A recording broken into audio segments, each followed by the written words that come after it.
I was referred to as a monkey, chimp, ape, to get lynched, stupid nog.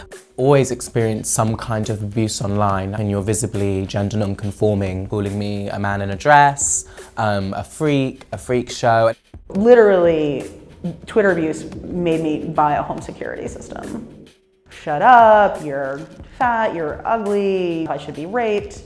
I get called a nigger a lot, fat, a cunt, all sorts of things, simply because I'm a woman.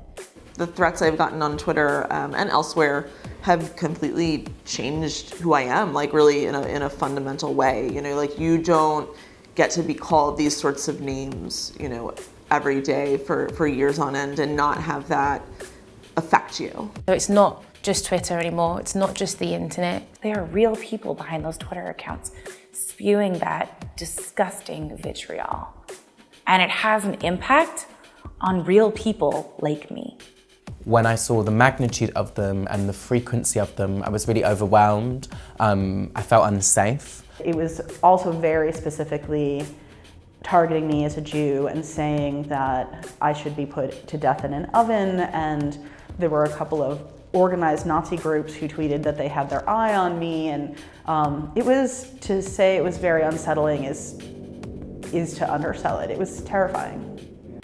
I received death threats a couple times a week, simply because I believe everyone should be able to have the right to be able to have access to birth control and healthcare and abortion. When you're being told that you should be killed and all these things, that's not just Twitter, that's affecting your psyche.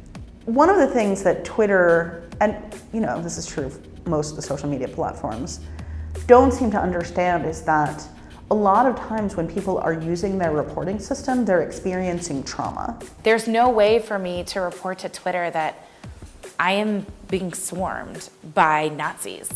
A lot of the reports, I was told, actually didn't get any physical response. And the most common response was that it didn't actually violate Twitter's terms and conditions. If somebody has violated the community guidelines, if somebody is being offensive and abusive online, Twitter should honour its own community guidelines. Twitter should be able to enforce its own rules, and it's not. I've completely shifted how I use Twitter and online platforms. I don't tweet out personal things. I'm really conscious of everything I put up. Definitely censor myself a lot more.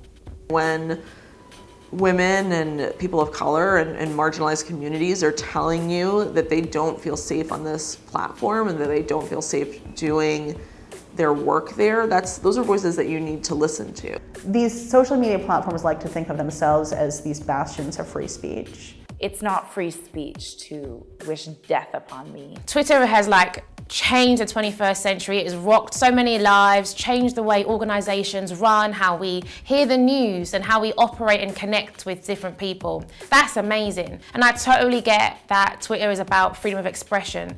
But if women can't be free to express themselves, there's a real problem and Twitter needs to address it. If people said to me the things they say to me on Twitter in a public square, that would be harassment, right? This is how institutional racism thrives. This is how institutional misogyny thrives. This is how institutional xenophobia thrives.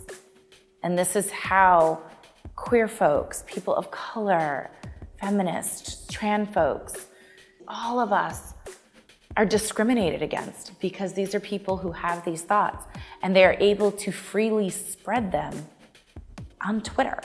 If Silicon Valley can invent a self-driving car, they can figure out how to address the abuse on their platforms. They just have to care about it enough.